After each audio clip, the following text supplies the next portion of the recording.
أهلا بكل المتابعين في قناة مع منى. هتكلم النهاردة عن حرق بيوت المسيحيين في قرية الفواخر في محافظة المنيا في صعيد مصر. وياريت الاشتراك واللايك والشير علشان كلامي يوصل لكم كبير من الناس والمسؤولين. أنا على فكرة مسلمة، وكتير من المسلمين في مصر متضايقين قوي من الحادث اللي حصل في المنيا من حرق بيوت في المنيا بشوية أشخاص متطرفين إرهابيين هجموا على بيوت مسيحيين في قرية الفواخر بمركز محافظة المنيا المصرية، وأشعلوا النيران فيها، وكمان كانوا بيرموا حجارة على الناس. شوية أشخاص متطرفين إرهابيين، شوية حيوانات، لا يعني ممكن كمان الحيوانات يكون عندهم رحمة عنهم. هما أشخاص فيهم مشكلة، بيحبوا الأذى. معرفش دول تبع مين، ولا أخوان سلفيين عندهم أفكار متشددة ضد المسيحيين. بيبقى في ناس كده، بس قليلين، ولكن في المنيا في مشاكل برضو حصلت قبل كده كذا مرة، بالذات في محافظة المنيا. معنى كده ان في اشخاص موجودة لسه في المنيا، افكار اللي هي الاخوانية السلفية اللي هم بيكرهوا المسيحيين. حرقوا منازل المسيحيين في القرية بسبب ان هم هيبنوا كنيسة، او لسه بيفكروا هيبنوا كنيسة. فهم أشعلوا النيران في البيوت ورموا الحجار عليهم ومنعوهم من الخروج من البيوت. المشكلة انهم عملوا ده كمان، المشكلة ان كمان عملوا المشكلة دي في عز الأزمة اللي احنا فيها. إسرائيل على حدود مصر، والجيش زي ما انتم عارفين مستعد، ممكن في أي لحظة ممكن تحصل حاجة. إسرائيل على الحدود، وكمان في أزمة في السودان، لاجئين كتير بتيجي من السودان، وفي مشاكل في ليبيا، وفي أزمة لسه في أزمة اقتصادية برضو في مصر. في عز الأزمات دي كلها يعني يعملوا مشكلة داخلية في مصر. وراها ايه دي؟ مين وراهم؟ معرفش. وصلوا قوات الأمن ومسكوا طبعا اللي هم الأشخاص المتطرفين دول، مسكوهم وحبسوهم.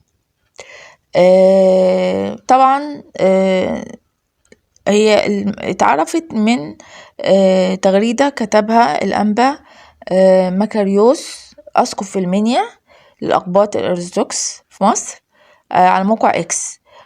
قال أتابع بقلق بالغ هجوم المتطرفين الآن على منازل الأقباط في قرية الفواخر بمركز المنيا، واحتراق عدد كبير من المنازل ومنع سكانها من الخروج. قد أبلغنا المسؤولين بالاعتداء المتوقع، ووعدونا باتخاذ اللازم، ونثق في سرعة التحرك. قال الكلام ده، كتب الكلام ده. في بعد كده منشور تاني أسقف المنيا قال إن قوات الأمن تدخلت وتمت السيطرة على الوضع. يعني بيقولوا مفيش إصابات، الحمد لله مفيش إصابات. زي ما انتوا عارفين المنيا محافظة كبيرة، عدد سكانها 6.5 مليون. محافظة معظمها أو يعني نسبة كبيرة مسيحيين، 40% من المحافظة أو 30% من المحافظة مسيحيين.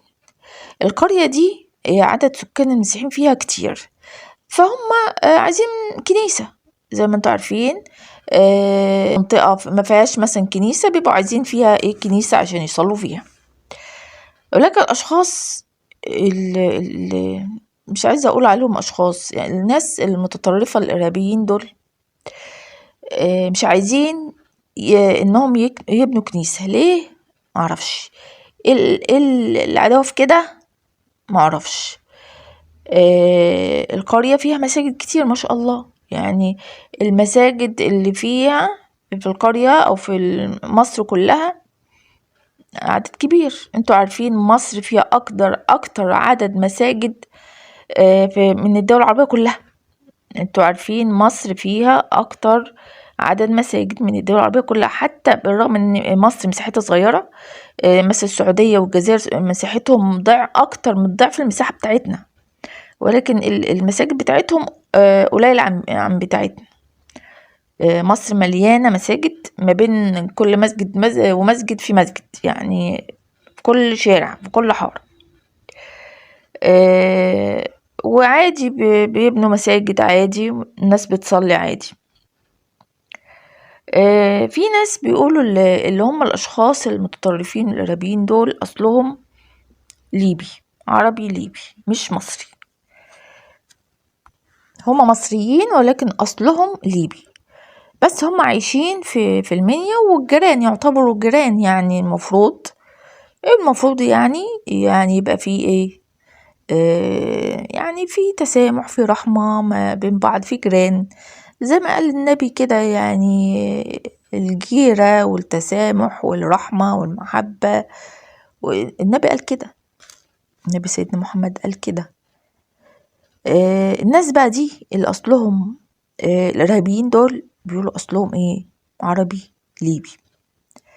زي ما انتوا فاكرين من فترة، من كام سنة ليبيا مسكوا برضو المسيحيين المصريين وقتلوهم. زمان في ليبيا زمان. معرفش ليبيا مالها، فيها عندهم مشكلة ضد المسيحيين، معرفش ليه. فتقريبا الجينات بتاعت الإرهابيين دول تبع الإرهابيين اللي في ليبيا. المهم الإرهابيين دول قبضوا عليهم الأمن، أمن الدولة يعني وكده، أمن الوطني. و يعني بيشوفوا يعني ايه الأسباب، بيعملوا كده ليه يعني. والغريب هما بيحرقوا البيوت، اللي هما الناس دي كانوا بيهللوا يقولوا لا اله الا الله. يعني مش عارفة ايه التفكير بتاعهم ده. يعني ربنا ما قالش كده، هو ربنا قال كده؟ ربنا قال تحرقوا بيوت الناس؟ هما نايمين جوه تحرقوا بيوتهم وتحتفوا عليهم طوب ليه؟ عشان ايه؟ عشان ايه؟ عايزين يبنوا كنيسة؟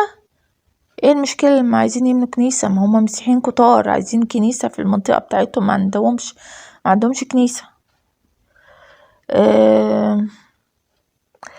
المهم يعني اتقبض عليهم، ولازم يتحاسبوا حساب عسير. لازم يتحاسبوا حساب عسير عشان ما يحصلش كده تاني في المحافظة. حصل فيها قبل كده كذا مرة. يبقى الأفكار دي بتاعتهم موجودة كده، بيربوها للعيال الصغيرة، وكده غلط. لازم يبقى فيه تدخل من المسؤولين هناك، وتحاسب أي مسؤول مقصر في القضية دي، يتحاسب. لازم شيخ الأزهر يروح المحافظة في القرية دي، شيوخ ممكن تروح المساجد، يتكلموا مع الشباب الصغير هناك، يعلموهم لازم نعامل معاملة كويسة مع المسيحيين ومع الناس، ما يبقاش كده. لازم شيخ الأزهر يجدد الخطاب الديني، ويجدد الأحاديث اللي في التراث اللي فيها عنف. دي لازم تتحذف، زي السعودية ما عملت، بدأت وعملت كده في أحاديث في البخاري ومسلم، وأحاديث ضعيفة بيبقى فيها عنف، وده غلط ويمشوا عليها. والكلام ده مش في القرآن، الكلام ده مش في القرآن. القرآن بيقول التسامح، المعاملة الكويسة مع الناس. الدين بيقول علينا بيقول كده، بيقول لازم نعامل الناس بأي دين مختلف، بأي دين، مسيحي أي دين تاني، لازم نعامل معاملة كويسة. مادام هما بيعاملونا معاملة كويسة نعاملهم معاملة كويسة. مرة كتبت بوست كده في القناة عندي، بهني المسيحيين في عيد الميلاد وكده. فواحد كتب لي قال لي لو انت مسلمة مينفعش تعيدي على المسيحيين، ده حكم ربنا بيقول كده. فانا قلت له لا، ده مش حكم ربنا، لا بالعكس، حكم ربنا إن قال الشعوب لازم يبقى في سلام وفي رحمة ما بين بعض، ما بين المسيحيين والمسلمين وأي ديانة تانية، ولازم يكون في سلام. ده احنا السلام بتاعنا لما نسلم على بعض بنقول ايه؟ السلام عليكم ورحمة الله وبركاته، يعني أولها سلام. يعني لازم نهني أي تهنئة للمسيحيين أو تهنئة دي مش هتضر بحاجة، مش هتضرني، مش هتضره. وقلت له كمان ان التهنئة اللي هو عدم التهنئة دي اللي هو بيقول عليها ما تهنيش بالمسيحيين، دي البذرة الأولى للإرهاب والكره. أنا قلت له كده، دي البذرة الأولى للإرهاب والكره. السيسي هيتدخل طبعا.